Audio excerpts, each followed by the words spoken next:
In Kloosterzande wordt vandaag het Repair Café geopend. Hier in het dorpshuis de binnendeur.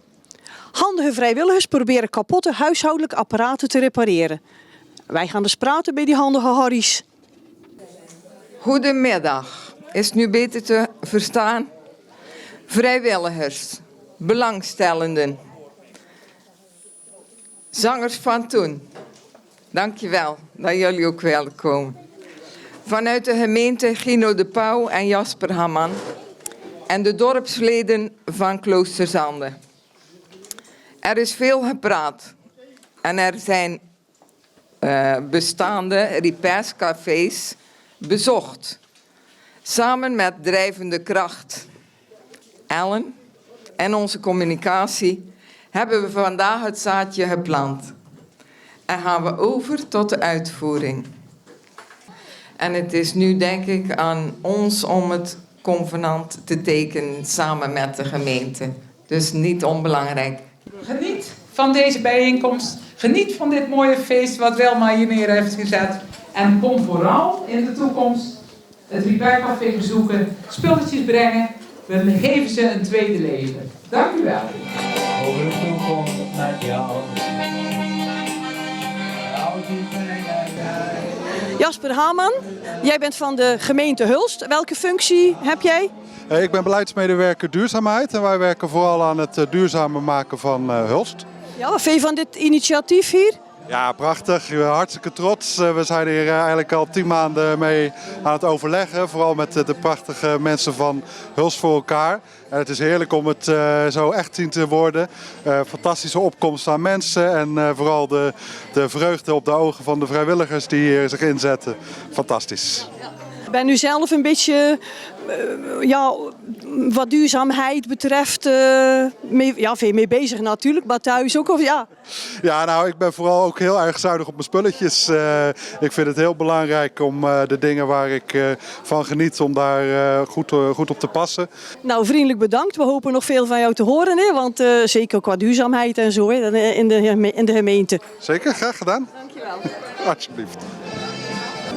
Ik heb Wilma Borkes bij me. Wilma, jij bent een van de initiatiefnemers, begrijp ik? Ja, mede met Ellen Verstraeten en Hulst voor elkaar zijn we dit opgestart. Mede door in Hulst bestaat dit al 20 jaar. En daar zijn we gaan kijken. En van daaruit zijn we gaan kijken van kunnen wij daar vrijwilligers voor vinden. Want die moet je natuurlijk wel hebben om zo'n grote activiteit op te starten. En we hadden gelijk al 10 enthousiaste vrijwilligers. Dus dat was een mooi startmoment. Ja, Ja, want het is een samenwerking met Hulst voor elkaar van de gemeente Hulst. ja, het is samenwerking. Wat kunnen de mensen zoal brengen om hier te laten repareren? Nou ja, we hadden gedacht nog geen koelkasten en dergelijke, geen wasmachines, maar de kleine hulpmiddelen, gebruiksvoorwerpen. Maar ook daarbij de kleding. Dan moet je denken aan, ik heb een scheur in mijn broek en die moet genaaid worden. Of mijn laken is stuk, dergelijke. Daar willen we wel een beetje met uitblinken. En ook een beetje proberen de jeugd te krijgen. Om te kijken of er moet een broek in gekort worden. Aan zulke dingen kan je denken. En wanneer mogen de mensen hier iets brengen? Ze zijn nu het al aan het binnenbrengen en dan is het iedere woensdag van 2 tot 4 is het inname en dan gaan de vrijwilligers kijken of het enigszins nog wel te repareren is. Wij gaan zo ook even praten met handige Harry's daar. Want dan gaan we even kijken wat of ze allemaal in elkaar nog kunnen knutselen. Ja, en die willen dat heel graag uitleggen. Dus daar zou ik zeker even gebruik van maken. Gaan we even doen, dankjewel. En succes hè? Ja, dank jullie wel hè. Goed.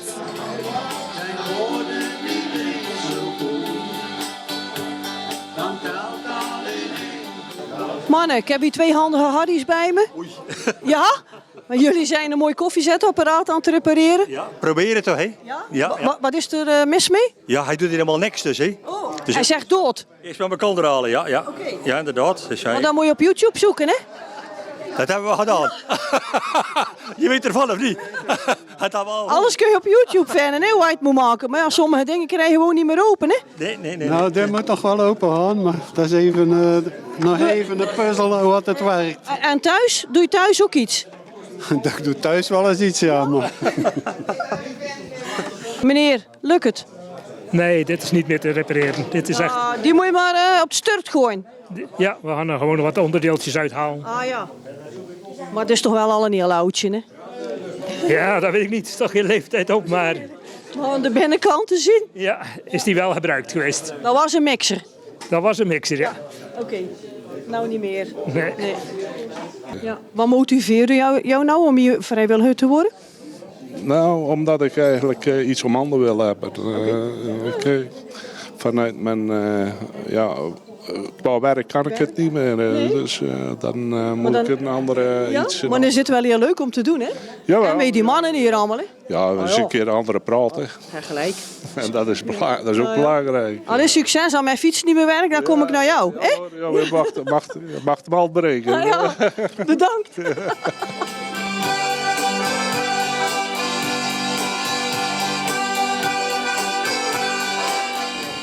Gino, leuk dat je hier ook bent. Een van de initiatiefnemers of ja? Nou ja, in principe via de gemeente in samenwerking met Ellen Verstraeten van Els voor elkaar is het wel mooi dat wij dit mogen faciliteren, ja, klopt. Ja, het is wel een heel mooi idee natuurlijk, hè? Want... Ja, absoluut. Het werkt prima. In Hulst is het ook vol een bak. Er zijn wachtlijsten soms van 3-4 weken. En dan is het alleen mooi dat dit initiatief ook hier in Kloosterzanden mag ontstaan. En dan een beetje spreiding, dus dan hoeven de mensen van deze zijde of van deze kant niet gelijk naar Hulst te rijden. En dan wordt de wachtlijst misschien in Hulst ook iets minder. Hoewel, dat ik moet zeggen, ik heb al vrijwilligers gezien die beide repaircafés doen, dus we gaan het zien. Bij jezelf thuis een handige Harry?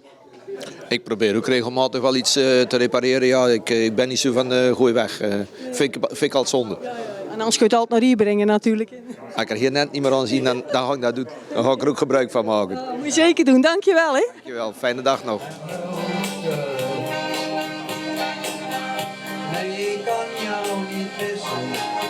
Mevrouw, wat kom u hier brengen om te repareren? Een bonenkoffiezetapparaat. Wat is er mee los?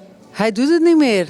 En dat was toch een heel duur apparaat. Het was €550 of 560, tussen de 550 en de €600. Ja, dat is veel geld. Hè? Maar hij maalt niet meer of hij heeft geen water? Of...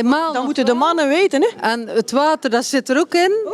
Tenminste, dat hebben we er nu afgedaan. En uitgedaan. Maar hij geeft geen koffie meer. Dus dat is het eigenlijk. Dus dan sta je nou op thee thuis? Nee, we hebben Senseo. Maar dat is niet zo lekker. Nee. Dus ja, vandaar. Nou, oké. Wij kunnen natuurlijk niet garanderen dat die gerepareerd wordt. Hè? Nee, snap ik. Nee? Ja. Enfin, u hebt er, dus, wij hebben reglementen, dus je kunt ook lezen en kunt u ook meenemen voor. Ja. Thuis nog eens over denken, maar ja, we willen natuurlijk altijd proberen te repareren. Hè? Ja. Nou ja, dat is goed. We gaan het proberen. Dank u wel. Dan kunt u daar bij die mevrouw inschrijven en dan papiertjes invullen, naam, adres en dan, Dank u wel. dan gaan we het proberen. Hè? Ja, goed zo. Dank u. de hemel staat, dan sta ik heel even stil. Dan weet ik echt wat ik wil, dat is alleen maar jou. Als sterren aan. Wilma, ik heb toch nog een vraagje. Zoeken jullie nog vrijwilligers? Wij zoeken altijd nog vrijwilligers. Vooral mensen ook nog, dames die kunnen naaien. Dat is ook niet onbelangrijk. Mochten er straks jonge dames komen, dan hebben we daar graag nog wel hulp bij nodig. Ondertussen klokkenmaker, specialiteiten, daar zijn we echt nog wel naar op zoek. Dus graag. En gereedschap? Gereedschap zijn we ook nog steeds op zoek. We hebben ondertussen wel dank aan Kloortje, dus daar hebben we echt wel gereedschap van gekregen. Dus die zijn we heel erg dankbaar. En we hebben net van de gemeente te horen gekregen, mocht er nog iets tekort zijn, dan willen hun daarmee naar kijken. Dus daar zijn we heel blij mee. Ja, en de kosten wat de mensen eventueel moeten betalen voor onderdelen of voor het werk wat dat eraan gedaan is? Ja, dat bespreken we altijd met de mensen die wat komen brengen. Mocht het te duur worden, dan gaan we bellen van mogen we voor die kosten daar onderdelen voor bestellen. En zo ja, dan is het te repareren. Zo niet, ja, dan kunnen ze spullen terug ophalen uiteraard. We zijn altijd blij met een vrije gift, zodat we daar ook iets mee kunnen. Dat is toch een soort respectvol teken om te geven. Ja. Ik zie de bus hier staan, dus de mensen kunnen altijd een donatie doen. En die dan allemaal mee een lekkere cake afkomen. Hè? Want dat is ook niet goed voor de lijnen. Nee, dat is heel prettig, maar die hebben we nu vandaag met de opening uiteraard weggezet. Maar we zijn heel blij met een donatie. Ja. Dankjewel. Alsjeblieft. Kapot, weggooien, dan is het Repair Café mogelijk een oplossing. Je apparaten krijgen hier een tweede leven. Dus voordat je iets in de prullenbak gooit, misschien even hier langs gaan.